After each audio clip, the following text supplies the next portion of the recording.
नः प्रचोदयात्। ओम शांति शांति शांति। मंचस्थ सन्यासी वृंद, आचार्य वृंद, आर्य समाज के बहुत सम्मानित पदाधिकारी वृंद, उपस्थित आर्य भद्र पुरुषों, श्रद्धा व पूजा की योग्य वंदनीय मातृशक्ति, बड़ा हर्ष हो रहा है आज एक मंच पर हमें और भी सन्यासियों को देख करके और आप सभी को देख करके कि बड़ी दूर दूर से आप बड़ी आशा के साथ आए हैं कि कुछ यहाँ से अद्भुत प्राप्त होगा। बंधुओं, हमारा भारत जो कि विश्व गुरु कहलाता था और विश्व गुरु कहलाने के साथ साथ कुछ बीच में आंधियां आईं और काफी कुछ तहस नहस करके चली गईं। जो स्थितियां हैं वर्तमान में वो आपके सामने हैं। जो भारत कभी विश्व गुरु होता था, आज वही भारत धीरे धीरे धीरे धीरे खंड खंड होता चला गया। अब से 1400 साल पहले गधे और घोड़ों पर, खच्चरों पर बैठ करके कुछ लुटेरे भारत में आए थे और जैसे जैसे भारत में उन्होंने प्रवेश किया और प्रवेश करते समय उन्होंने खूब लूटपाट की और यहाँ के ही शासकों में जो कि आपस में फूट पड़ी हुई थी उनके साथ मिल मिल करके और यहीं पर स्थापित होते चले गए। उन्हीं आक्रांताओं ने अपनी जड़ें जमानी प्रारंभ कर दी और जड़ें जमाई तो इस प्रकार की जमाई कि यहीं पर लूटते गए, मारते गए, काटते गए और अपना आधिपत्य जमाते चले गए। ये हुआ क्यों? ये हुआ इसलिए हमारी आपस की फूट के कारण, क्योंकि जितने भी राजा थे, जितने भी राज्य दिए रजवाड़ों में बटे हुए थे और उनमें आपस में बनती नहीं थी। उसी कड़ी में जितने भी क्रूर से क्रूर इनके ये बादशाह आए, शासक आए, ये लुटेरे आए, ये सब के सब हमारे भारत को अंदर से खोखला करने लगे। कुछ यहां से धन संपत्ति माल लूट लूट करके अपने देश लेके जाने लगे। खच्चरों पर, ऊंटों पर लाद लाद करके सोमनाथ का मंदिर लूट करके ले गए। 17 बार लूटा गया। और इसी के साथ साथ अगर भारत के लोग एक होते, राजा लोगों में आपस में फूट पड़ी नहीं होती, तो किसी का साहस नहीं होता कि भारत को यहां से एक जरा सा कुछ भी लूट करके ले जा सकते थे। सुई की नोक भी नहीं लेके जा सकते थे। पर मैं देख रहा हूं आज भी बोले मैं ये हूं, मैं वो हूं, मैं वो हूं, लेकिन हम आपस में भारतीय होने के साथ साथ फिर भी हम आपस में एक नहीं हैं। क्योंकि मैं देखता हूं कि जो हिंदू लोग हैं हमारी आपस में भी नहीं पटती है। हम आर्य समाज से संबंध रखते हैं, वो सनातनी हिंदू हैं, हम में भी नहीं पटती आपस में। जैन अपने आप को अलग मानते हैं, बौद्धिस्ट अपने आप को अलग मानते हैं, सब के सब अपने आप को अलग मानते हैं। तो भारत का कौन है भाई? भारतीय कौन है? तो जब सबके सब अलग होते चले जाएंगे तो फिर यही होगा। हमारी गलत नीतियों के कारण दूसरे लोग हम पर आधिपत्य जमाते हैं और यही कारण है कि हम कहीं ना कहीं दुर्बल होते चले जा रहे हैं। एक संप्रदाय जिसके बारे में मैं चर्चा कर रहा था, बहुत अच्छे तरीके से, पूरे व्यवस्थित तरीके से भारत को मुस्लिम राष्ट्र बनाने की योजना पर निरंतर काम कर रहे हैं। निरंतर उनके पीछे एक ही एजेंडा है, अपना जनबल बढ़ाओ। जितना जनबल बढ़ेगा उतना ही वो आगे आएंगे। और आपको बताता हूं कि जहां जहां पर इनका जनबल बहुमत में आता चला गया, बढ़ते चले गए, वहां से हिंदुओं का, सनातन धर्मियों का सफाया भी होता चला गया। हम भाईचारे की बात कर रहे हैं, रात और दिन भाईचारे के गीत गाते हैं, बड़ी अच्छी बात है, लेकिन वो भाई नहीं हो सकता जो चारा खा जाए। ये समझ में नहीं आती बात। जो हमारी बहू बेटियों की ओर कुदृष्टि रखते हो, रात और दिन जो हमारी बेटियों की ओर एक लव जिहाद नाम का चला रखा है इन्होंने, और लव जिहाद नहीं है, केवल एक लव जिहाद, ये तो पागलपन है। आजकल दाढ़ी जिहाद भी चला, दाढ़ी जिहाद, दाढ़ी। हमारे बच्चों की दाढ़ियां वैसी बनाई जा रही हैं, ऐसे ऐसे चित्र ये नाई लोग लगा लगा कर रखते हैं दुकानों पर, और हमारे बच्चे वैसी सेटिंग करा करके आते हैं कि डायरेक्ट मौलाना लगे। तो इसी प्रकार से लव जिहाद के नाम पर आपको पता है क्या क्या हो रहा है हमारे साथ में, हमारी बेटियों के साथ क्या क्या हो रहा है। ये हो इसलिए रहा है क्योंकि हम अपनी सत्य सनातन वैदिक संस्कृति और शिक्षा पद्धति से दूर होते चले गए। क्योंकि अगर हम अपनी बेटियों को संस्कार नहीं देंगे, अपने बेटों को संस्कार नहीं देंगे, तो निश्चित रूप से कोई ना कोई दूसरा हाथ पकड़ करके लेकर चला जाएगा, लेकर के जाएगा ही जाएगा, बचा नहीं सकते। क्यों? बिना मतलब के आकर्षण उनके मस्तिष्क में भर दिए गए। टेलीविजन के माध्यम से रात और दिन प्रोपोगंडा चलाया जा रहा है। रात और दिन आपके सामने जो सीरियल प्रस्तुत किए जाते हैं, कोई सीरियल एक ऐसा बताओ कि जिसमें कुछ ना कुछ लव जिहाद, कुछ ना कुछ ऐसे प्रोपोगंडा ना दिखाए जाते हो जो आपके मस्तिष्क को अपनी ओर खींच लें। ऐसे सब लगभग जितने भी सीरियल आते हैं उन सभी को मैं आपको बता देना चाहता हूं, ये सब के सब आपके हमारी संस्कृति से मैच नहीं करते, हमारी वैदिक संस्कृति से मैच नहीं करते। वे सब के सब सीरियल हमारी बेटियों के मस्तिष्क पर हावी हो जाते हैं। और बहू भी वो करना चाहती है जो टेलीविजन में देखा है, सासू माँ भी अब वही करने लगी है जो टेलीविजन में देख रही है, बच्चे वही करते हैं जो टेलीविजन में देख रहे हैं, और बच्चे वो कर रहे हैं जो सोशल मीडिया में आजकल परोसा जा रहा है।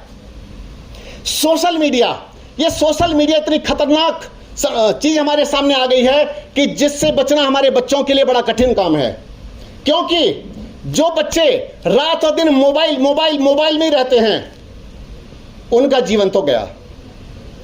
कोई दुनिया की शक्ति उन्हें बचा नहीं सकती, क्योंकि मोबाइल में आपको बता देता हूं, हमने पहले एक आंदोलन चलाया था जिसका नाम था युवक युवती रक्षा आंदोलन, boys and girls defence movement.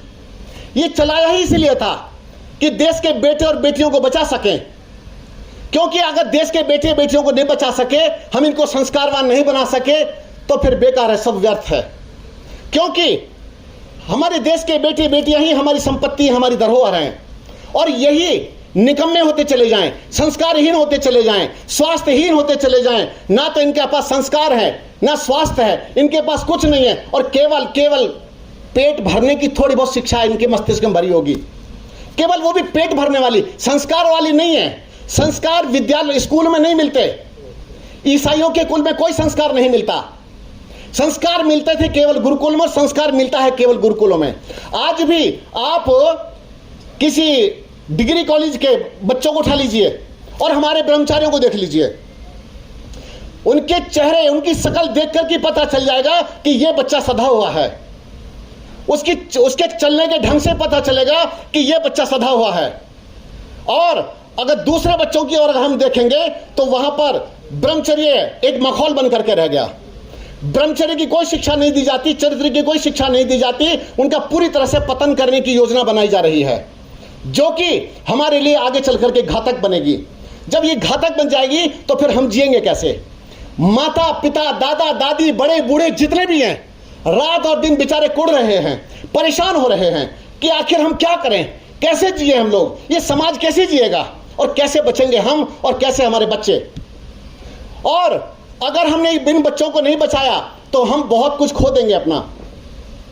देखो, गूगल को लोग कहते हैं भगवान जैसा है, बिल्कुल। क्यों? बड़ा विद्वान है गूगल में जो भी डालो एकदम उत्तर दे देता है। आपको बता देता हूं, गूगल भी भ्रमित करता है। इस गूगल में डालने वाले कौन लोग हैं?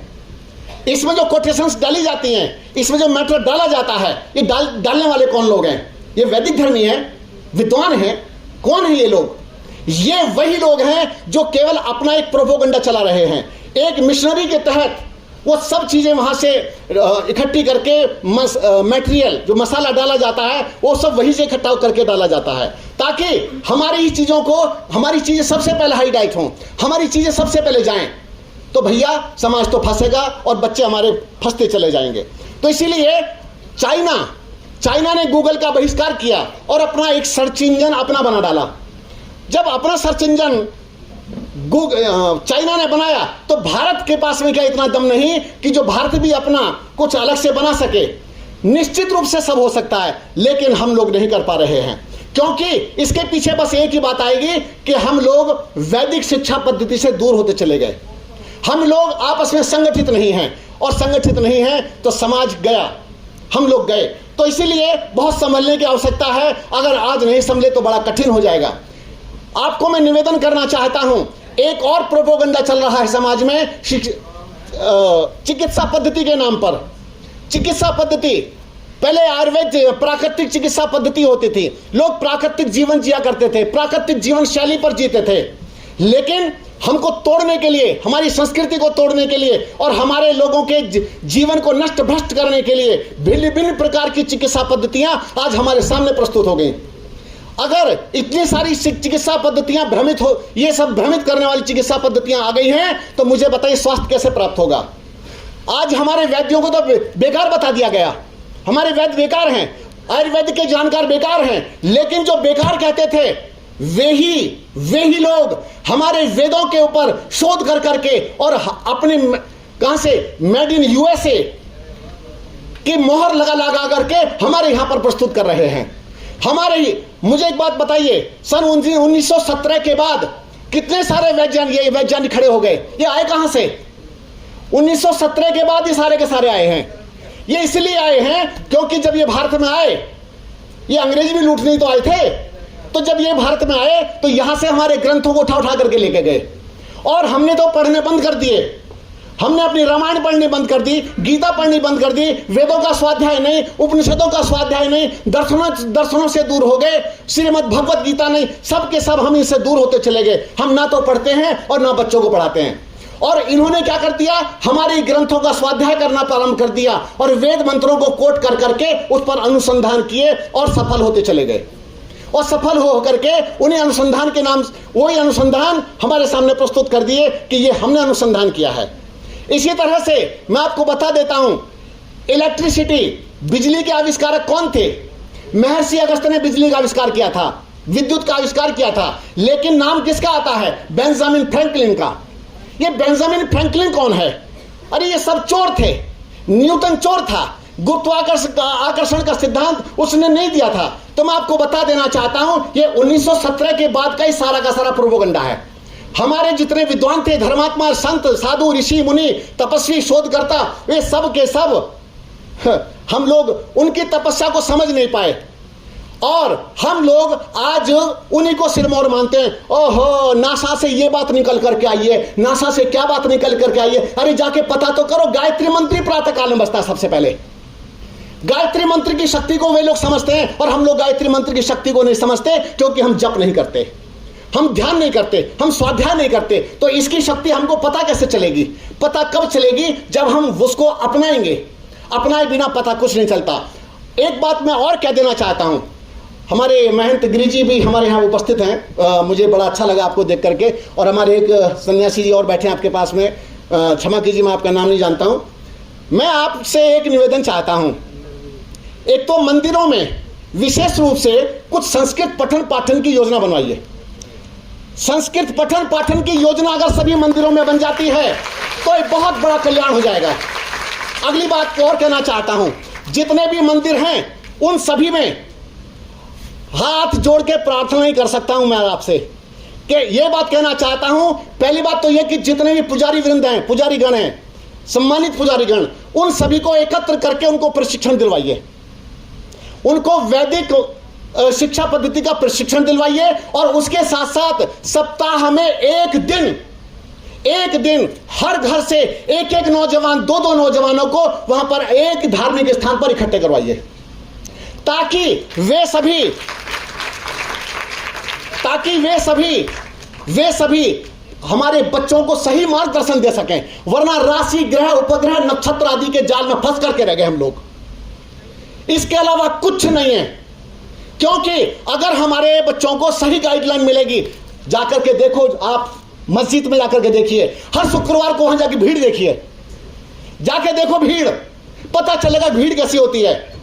लेकिन हमारे यहां जाते तो हैं, जब मन किया घंटा बजा करके चले आए। घंटा बजाने से बात नहीं बनेगी। आज खाली घंटे के समय नहीं है। आज पढ़ने से बात बनेगी, आज शिक्षा से बात बनेगी, आज अच्छे संस्कारों से बात बनेगी। आज बेटियां फटे फटे कपड़े पहन करके बाहर निकलती हैं और कोई बोलने को तैयार नहीं यार।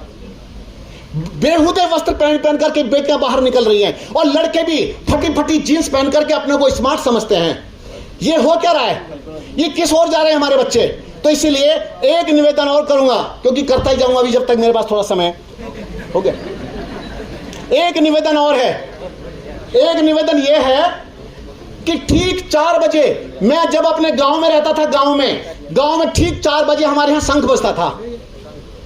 प्रत्येक मंदिर से शंख की ध्वनि आया करती थी, हमें शंख उठाया करता था, शंख की ध्वनि से हम उठते थे।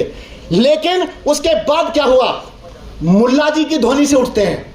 मुल्ला जी जब तक अल्लाह हू अकबर अल्लाह नहीं करते तब तक आंख नहीं खुलती। बता देता हूं। और ठीक 4 बजे का पूरे जगह, उर्दू में कहते हैं फरमान, आप आदेश जारी करना, आपके हाथ में बहुत सारी बातें हैं। आप आदेश जारी कीजिए कि ठीक 4 बजे माइक के ऊपर शंख बजेगा। आप कल से ही देख लेना, लगेगा कि पूरा देहरादून उठना प्रारंभ हो गया, पूरे देहरादून में जागरण हो गया। ठीक 4 बजे शंखनाद हुआ करेगा तो मेरे देश में एकदम परिवर्तन की लहर आनी शुरू हो जाएगी। और एक बात और छोटी सी एक बात और, एक कभी कभी क्या है, मेरी बात से कुछ लोग चिढ़ जाते हैं कि आज का समय वो नहीं है, ऐसी बातें मत बोलो, वैसी बातें मत बोलो। भैया जिसको बुरी लगता हो अपने कान बंद कर ले, मैं तो बोल के जाऊंगा। देखो, एक जगह 8-8 बच्चे पैदा हो रहे हैं और हमारे घर में एक बच्चा है। मुझे एक बात बताइए, 8 और 1 कोई मुकाबला है क्या? नहीं है। और अब तो एक और ट्रेंड चल गया है, वो चल गया है डबल इनकम नो किड। पत्नी भी कमाए, पति भी कमाए, ढेर सारी संपत्ति इकट्ठी करो और हमारे घर में बच्चे की कोई आवश्यकता नहीं। टेंशन बढ़ती है, इरिटेट होती है मां, इरिटेट हो रही है। क्यों? उसको प्रॉब्लम यह है कि नौकरी करती, दोनों पति पत्नी नौकरी करते, बच्चा कौन पालेगा? और सास के पास रहती नहीं है बहू। तो इसी प्रकार से आप और हम सभी को अपने अंदर परिवर्तन लाना पड़ेगा। जब तक परिवर्तन की लहर नहीं आएगी, समाज में परिवर्तन नहीं आएगा। बहुत बहुत धन्यवाद।